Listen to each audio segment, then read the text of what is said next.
किसानों के भारत बंद को लेकर राजस्थान सरकार के मंत्री डॉक्टर सुभाष गर्ग ने केंद्र सरकार पर हमला बोला है। उन्होंने कहा कि यह केंद्र सरकार की हठधर्मिता है। किसान कई महीनों से सड़कों पर आंदोलन कर रहे हैं। कई किसान भाई मौत के मुंह में जा चुके हैं, लेकिन सरकार समझने की राजी नहीं हो रही है। किसान आंदोलन और तकनीकी शिक्षा से जुड़े मुद्दों पर मंत्री डॉक्टर सुभाष गर्ग से खास बातचीत की न्यूज इंडिया संवाददाता रहमतुल्लाह खान ने। कोरोना में जो पिछले साल से जब कोरोना शुरू हुआ तब से सरकार के कामकाज को लेकर हम जिक्र करेंगे और फिर से कोरोना की फिर से सक्रिय होने लग गया है। हालांकि राजस्थान सरकार अपना पूरा जो है ध्यान केंद्रित कर रही है, पूरा कामकाज कर रही है। हमारे साथ सुभाष गर्ग जी हैं, तकनीकी शिक्षा मंत्री, इनसे बातचीत करेंगे। सर, कोरोना को लेकर के सरकार किस तरह से सख्त है? देखिए, जब से कोरोना आया तब से हमारी सरकार ने माननीय मुख्यमंत्री अशोक गहलोत जी के मार्गदर्शन में, निर्देशन में पूरी मुस्तैदी के साथ लगातार निगरानी रखते हुए, नियंत्रण रखते हुए बैठकों के माध्यम से, वीसीज के माध्यम से सभी वर्गों के साथ बैठकें आयोजित की और इस बात का सुनिश्चय किया कि किसी भी तरह से इस कोरोना की वजह से हमारा कोई व्यक्ति न तो भूखा सोए और ना ही कोई कोरोना की वजह से किसी की मृत्यु हो।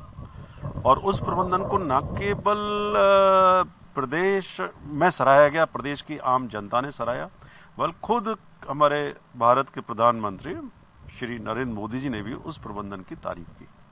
तो उस रूप में सब कुछ होते हुए भी, कितना भी चुनौतियां आई, कितनी भी कठिनाइयां आई, चाहे फाइनेंशियल रिसोर्सेज का कांस्टेंट रहा, भारत सरकार ने पैसे को रोका, कई चीजें आई, लेकिन फिर भी उन सब का मुकाबला करते हुए इस बात का गारंटी दी गई कि इस बीमारी के प्रभाव ज्यादा विपरीत तरीके से हमारी अर्थव्यवस्था पर और हमारे लोगों पर ना पड़े। तो उस रूप में अब जरूर है कि एक दूसरी वेव, जो सेकंड वेव जो शुरू हो रही है, जिसको लेकर के काफ़ी चिंता है, लेकिन फिर भी उससे पहले ही मेजर्स लिए गए हैं। बाहर से आने वाले जितने भी लोग हैं उनके लिए RT-PCR का टेस्ट अनिवार्य कर दिया गया है कि 72 घंटे पहले का टेस्ट की रिपोर्ट होनी चाहिए। नाइट कर्फ्यू कई शहरों में लगाया गया है।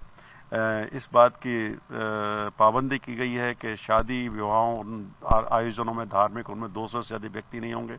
सोशल डिस्टेंसिंग, मास्क और इन सब का पालन करेंगे। तो उस रूप में मेडिकल इंफ्रास्ट्रक्चर को ऐसा डेवलप किया है शायद ही इस देश में किसी राज्य ने किया।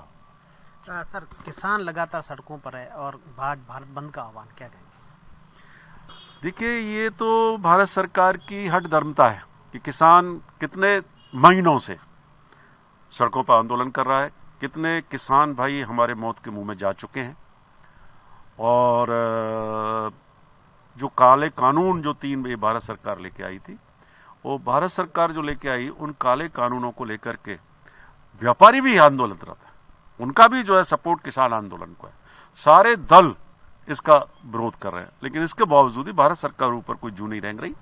और मैं तो अपील करना चाहूँगा कि इस काले कानूनों को वापस ली जाए। किसानों की जो जायज़ मांग है कि मिनिमम जो सपोर्ट प्राइस है वो दी जाए, इसी बात की तो मांग कर रहे हैं ना कि भाई मार्केट में भाव अगर कम होता है तो सरकार उस माल को खरीदे।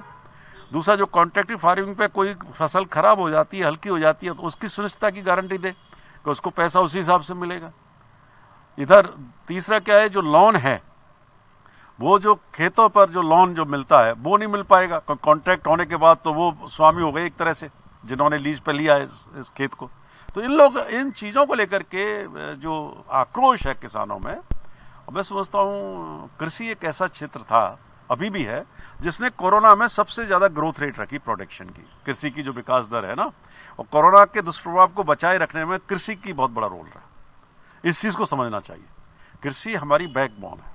कृषि या कृषि पर आधारित जो भी हमारी एक्टिविटीज़ हैं, एग्रीकल्चर, चाहे वो प्रोसेसिंग इंडस्ट्रीज हो, फूड इंडस्ट्रीज हो, एग्रीकल्चर, चाहे वो जो एग्रो बेस्ड इंडस्ट्रीज है, वो कहीं ना कहीं कृषि से प्रभावित होती है। सर, तकनीकी देश में लगातार बढ़ रहा है और तकनीकी शिक्षा को लेकर क्या कुछ नया अपडेट और क्या कुछ कर रहे हैं? देखिए, तकनीकी शिक्षा को लेकर के हमने नए नवाचार किए, उनका प्रभाव देखने को मिला है। निश्चित रूप से कोरोना की वजह से दिक्कतें आई हैं, लेकिन हमने ऑनलाइन एजुकेशन के माध्यम से वीडियो लेक्चर्स अपलोड करवाए गए वेबसाइट्स पर। स्टूडेंट्स को पढ़ाई का लॉस नहीं होने दिया। और हमने चॉइस बेस्ड क्रेडिट सिस्टम को लागू किया। पॉलिटेक्निक जो हमारा टेक्निकल एजुकेशन है उस सिस्टम में हमने सेमेस्टर सिस्टम को लागू किया। एनुअल होता था एग्जाम, वहाँ सेमेस्टर सिस्टम कर दिया।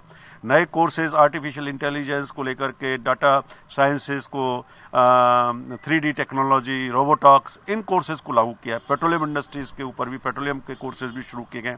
तो एक नई शेप देने की कोशिश की है जिससे कि हमारे बच्चों को एम्प्लॉयबिलिटी बढ़े, प्लेसमेंट अच्छे हों और तकनीकी शिक्षा में क्वालिटेटिव इम्प्रूवमेंट हो। तो ये थे हमारे साथ तकनीक शिक्षा मंत्री सुभाष गर्ग जी ने साफ तौर पर कहा है कि केंद्र सरकार को किसानों को लेकर के विशेष ध्यान देना चाहिए। सहयोगी सुरेख के साथ रहमतुल्लाह Khan, news India, Jaipur. Corona में जो पिछले